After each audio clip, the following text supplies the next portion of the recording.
It's a new season for Formula B as 5 new teams have just joined. These 5 teams being Melrose Racing Team, Hirachi Racing Technologies, Nighthawk Racing, Portner Motorsports, and the Motorsports Gang. Last year's champion, Anabapis, was signed for Danza in Formula A this season. Replacing her is South Africa driver Charles van der Kleef. In more recent affairs, the Macquarie Grand Prix team has usually shown off a pink car for this season, it was critically panned by the critics and audiences alike. They showed up this week with silver, with a supposedly better looking silver livery. And also Nighthawk Racing was supposedly showing up with Gatorade sponsorship, but they haven't shown up. Gatorade has not shown up for this week. I take it to Jack Cartwright for the race. Off to you. Thank you, Preston. Joe Melrose will take the green flag here on the pole, as Jackson Harris is going to follow suit, as well as Kyoko Miyama, debutant for Newcomb Incorporated. As field fans out into turn number 1, it looks like the top 3 are going to make it clean. Seems like we don't have any incidents here, but oh, never mind. There's a yellow flag in Sector 1. It looks like somebody has gone off in the back of the grid. We are going to have to check out what happened back there, and we're focused on Akio Matsumura, debutant for the Hirachi Racing Technologies team. It looks like he's made contact with Sean Angel, who had made contact with Sene Akiyama, and the 25 as a result will go around. Very unfortunate situation for the team on debut, coming from the Auto 3000 series, excuse me. Meanwhile, there's Miyama cutting the 8 off into the S-curves. The 8 had to compensate some of that speed, otherwise he would have been penalized for cutting the corner. He will have to let his teammate go from the looks of it. Miyama already very aggressive very early.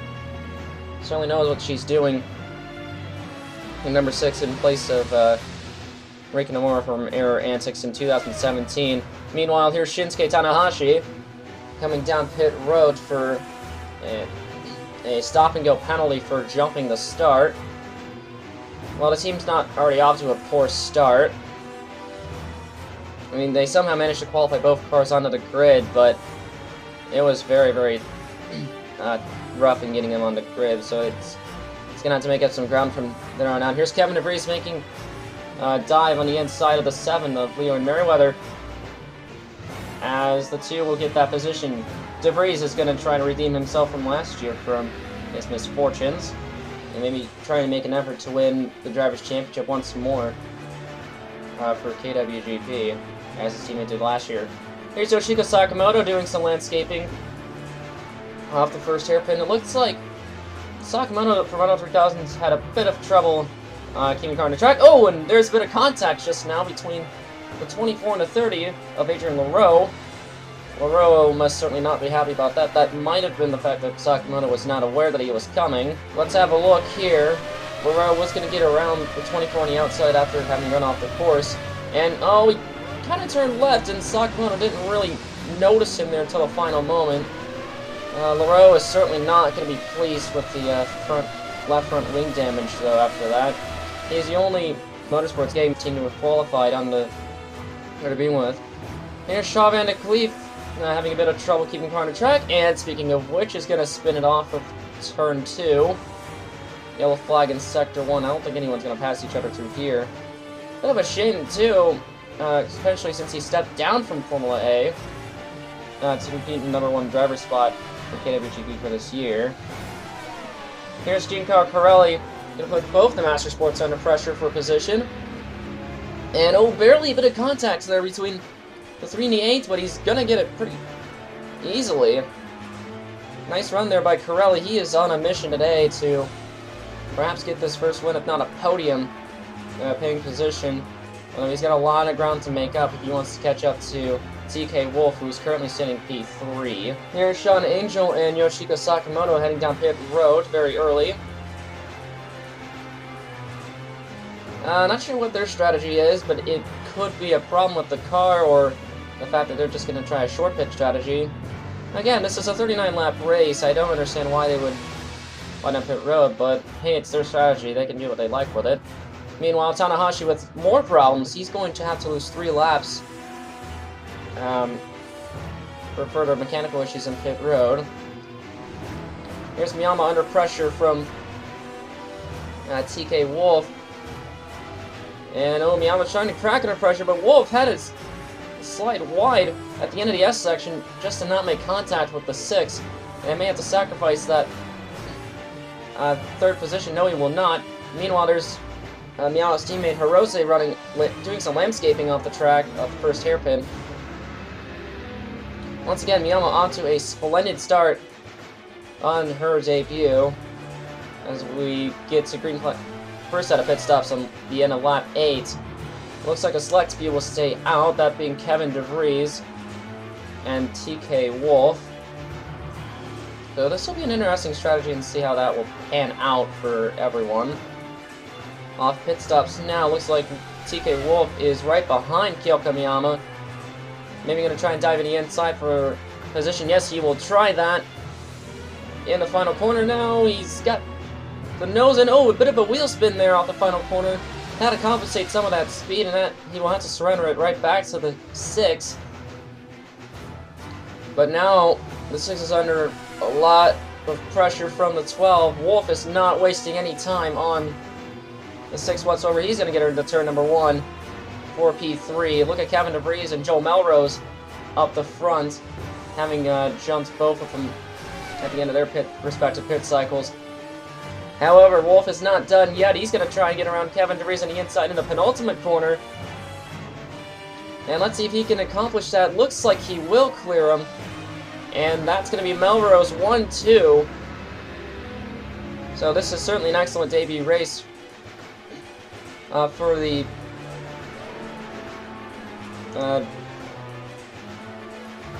for Melrose. It's certainly going to make them happy. But, looks like there are no team orders in place right now for Melrose, so Wolf is not wasting time with Melrose as they fly into turn number 1. Down the inside goes the 12. And it looks like he will steal the race lead from his teammate. P1 goes to car number 12. And it looks like Kevin DeVries is going to be trying to make a pass for second. Off of 4, is he going to make it work? And a little bit of a contact there in the S section. And no choice but to cut into the inner part of the S curves. And yes, he will surrender some more of that time. And look at that, there's Rena Hirose and Kyoki Miyama, and that's Hirose on the outside now. Out of 12, looking for that 3rd position. Meanwhile, there's Junko Corelli, putting Tomes Lipa under a lot of pressure for position as well. Excuse me, that's Vincenzo Focasato. My bad. Whoa, that's almost contact between both drivers. Remember, Focasato started somewhere like 13th or 14th. He's already made his way up to about 9th. Focasato, again, off to a splendid start for Fium Jr. Looks like it's going to be an excellent points day if he can keep this performance up. Although, that's a problem. Oh, that's just unfortunate. Well, Focusato's got a power unit problem. And his team is telling him to stay out until they get to the next set of pit stops, and that's not a very wise decision by the team, but it could help him in the long run to get that issue fixed as soon as possible. Second cycle of pit stops now, as looks like DeVries is going to enter this time. And it looks like, that's Tomes Lipa staying out. From the looks of it, looks like maybe a couple other cars are staying out. That might be one of the Master Sports. Off the pit cycle, now here comes, that's Hirose contact with the 11, and there goes Melrose around. Well, I can understand that Hirose was under a lot of pressure from the 3, but that may have been an avoidable incident here. We're going to look at this again. While Hirose was under pressure from the 3 into the final corner, well, you can't really make an excuse for that one. And the officials would say likewise, as they have awarded the 5 with a 10-second time penalty as a result of that. Melrose will keep going with very minimal damage, however. Crowley now off pit roads to see if he can retain that lead. Yes, he will jump TK Wolf and Kevin DeVries. So P1 goes car number 3. Remember when I said earlier that he was on a mission to win, and well, you're seeing it now with him being under pressure from the 12. The 12's on much more fresh tires than the 3 is right now, so Crowley's going to have to wait a lap to really begin pushing the car. Speaking of which, he's under a lot of pressure from the 12. Contact between the 2 and the 12. It looks like DeVries isn't wanting to waste time either. He's going to get him off turn 3. So great move for second, and that's Hirose back there. Again, with a time penalty. Not much you can really do there. This will give it Crowley a chance to pull away, however, but he's now, when he's making mistakes like that, when he's running into the sand on the S-curves. So in the following lap, here comes Kevin DeVries to the inside of Crowley entering turn number 1. Is he going to get the position from here? Just barely sticks his nose in time, and that's going to be close. DeVries to P1. It's been a long rivalry between Giancarlo Corelli and Kevin DeVries, but I don't think their battles are done yet. But it looks like Hirose trying to pass Wolf for position. Probably not in malice whatsoever. There's the Master Sport GPs doing battle for position as well. As looks like Leland Merriweather is going to get in the inside of the 8 of Jackson Harrows. And a clean pass at that. So 7, 8, and 9 may do battle for position shortly, but I doubt it with how they're keeping up the pace. Here is DeVries coming down pit road this time for the 3rd cycle of pit stops. As Corelli will stay out one more time. He's going to play a game of risk here and see if that will help him extend that race lead, because the overcut strategy seems to have worked a lot. But meanwhile, here comes Renan Hirose. As Crowley exits pit road. Oh, this is going to be close between both drivers. Oh, that's a bit of a lockup from Hirose, and the 5 is around. Oh, that's just unfortunate there. Incident is under investigation by the stewards. So exiting pit road into turn number 1 now.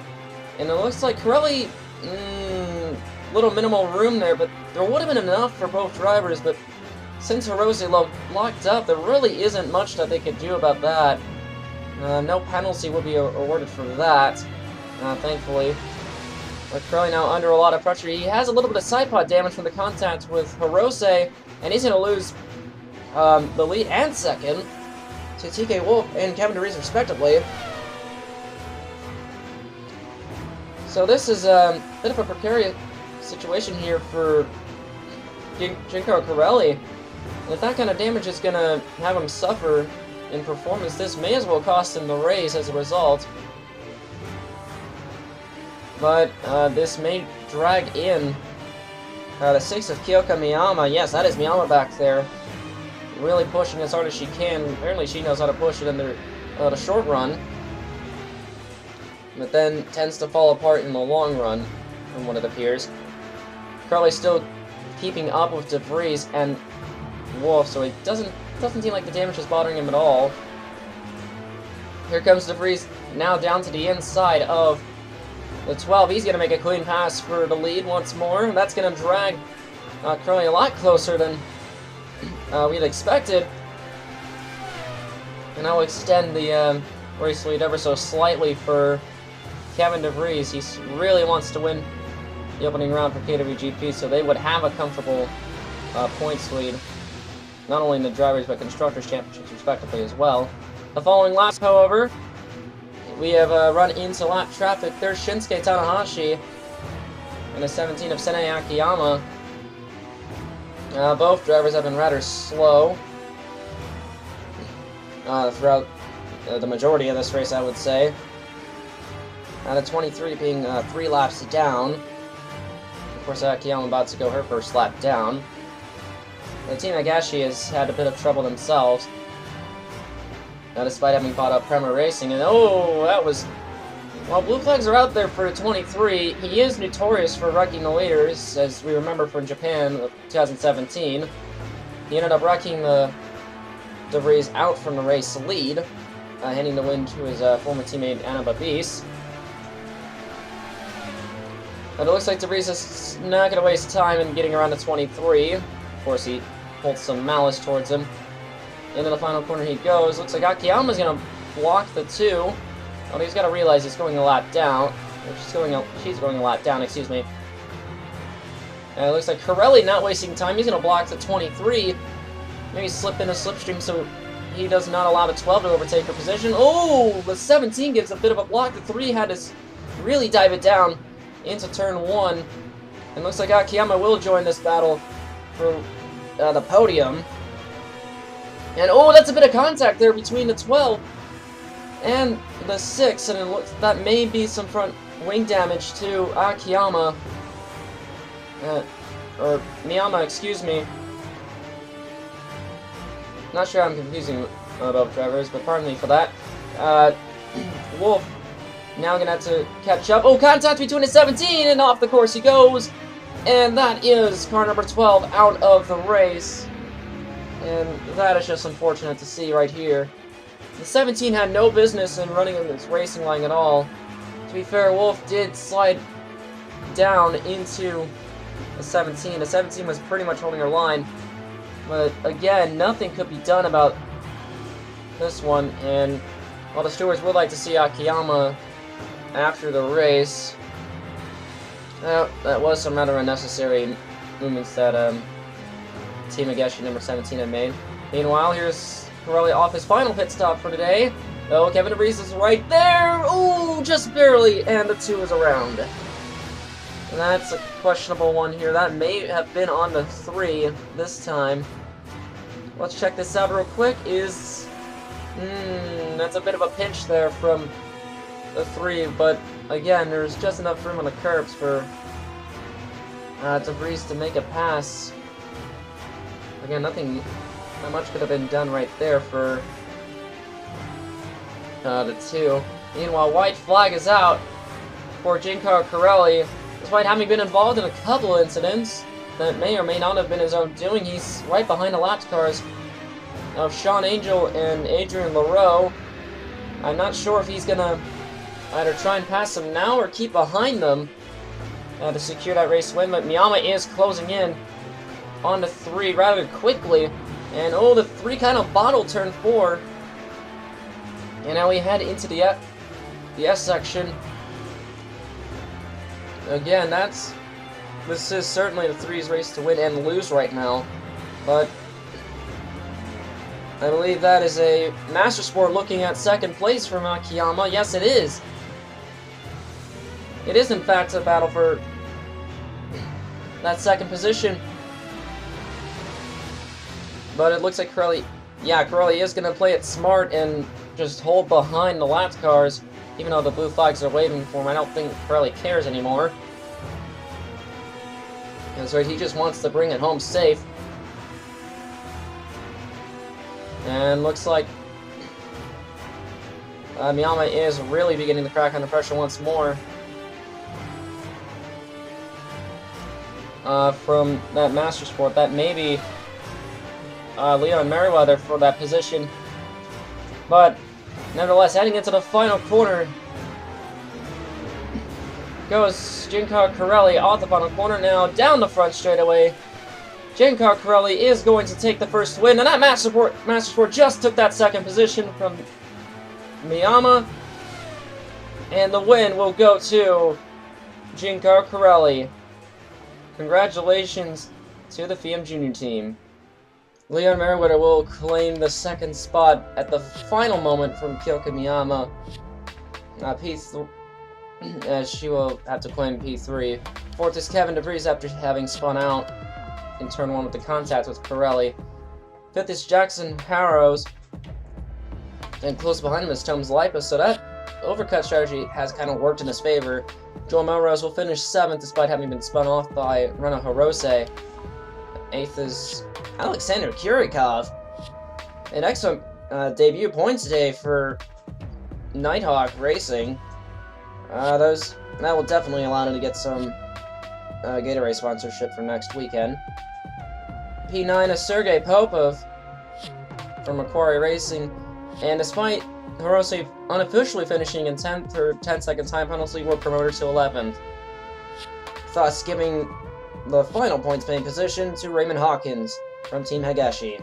The Drivers' Championship is pretty self-explanatory. Here, the first place driver will get 25, that being Corelli, 18 to Leon Merriweather, 15 to Kyoka Miyama, 12 to Kevin DeVries, 10 to Jackson Harrows, 8 to Tom Zlipa, Joel Melrose. Kirikov's going to get 4 for that, 2 to Sergey Popov, and the final point for Raymond Hawkins. That will give Master Sport a 3-point lead over FIAM Jr., and about 10 points back from FIAM will be Newcomb Incorporated, 3 points back BKWGP, 4 back will be Duker Irby's, 6 to Melrose, 4 to Nighthawk Racing, excellent points day for them. Macquarie with 2, in 8th, and sitting in 9th will be Team Higashi. 10th onward will be everyone else that has not scored points yet this year. And the Formula B paddock will head off to Circuit de Catalunya, or the Spanish Grand Prix.